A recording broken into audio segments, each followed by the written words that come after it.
The following program contains mature subject matter. Viewer discretion is advised. What's the best lesson you all as a family has learned? We found humor in really horrible situations. We would find something in it that would lighten it, make it funny, and not just to ease the tension, how we felt and the stress of it. But I think it was, we're a whole unit, and we all work at it together. I think the title of your book, Safety in Numbers, speaks volumes. Yeah, very much. Is that how you came up with that concept? That's how I live my life. I think it's really telling too, because for a lot of our viewers, and certainly we struggled with this in my family, it's sometimes surprising to see that even in a very supportive and loving family, eating disorders this extreme can happen.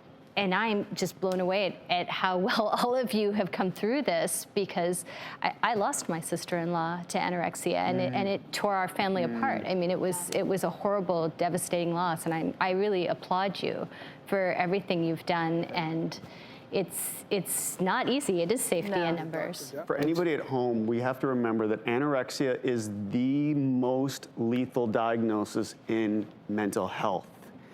And Brittany's case was not an average middle-of-the-road case. Her case was a severe case. She shouldn't be here, and I think you guys know that. This woman has another chance at life, and I'm so happy that she's here. Your sister said something.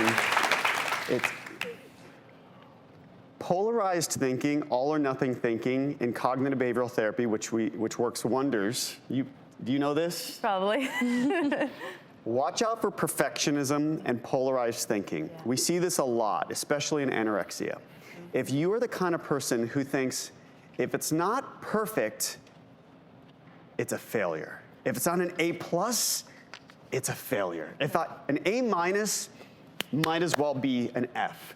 That kind of thinking gets people into a lot of trouble, especially when it comes to eating disorders. Does that relate? That's true for me. And even though my weight took on drastically different forms, my mind never changed. Yeah. And it was still that driving force. And that inhibited me to participate in life because my eating disorder became my identity. Brittany, we have to go, but I would love it for any young woman, young man, anyone out there watching right now, what nugget can you give them? You're not alone.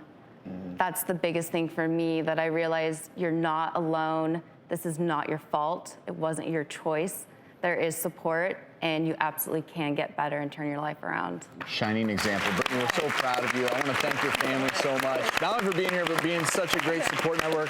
Dr. Dow, thank you as well. You can learn more about Brittany's story. It's in her book. It's called Safety in Numbers. It's available for purchase online.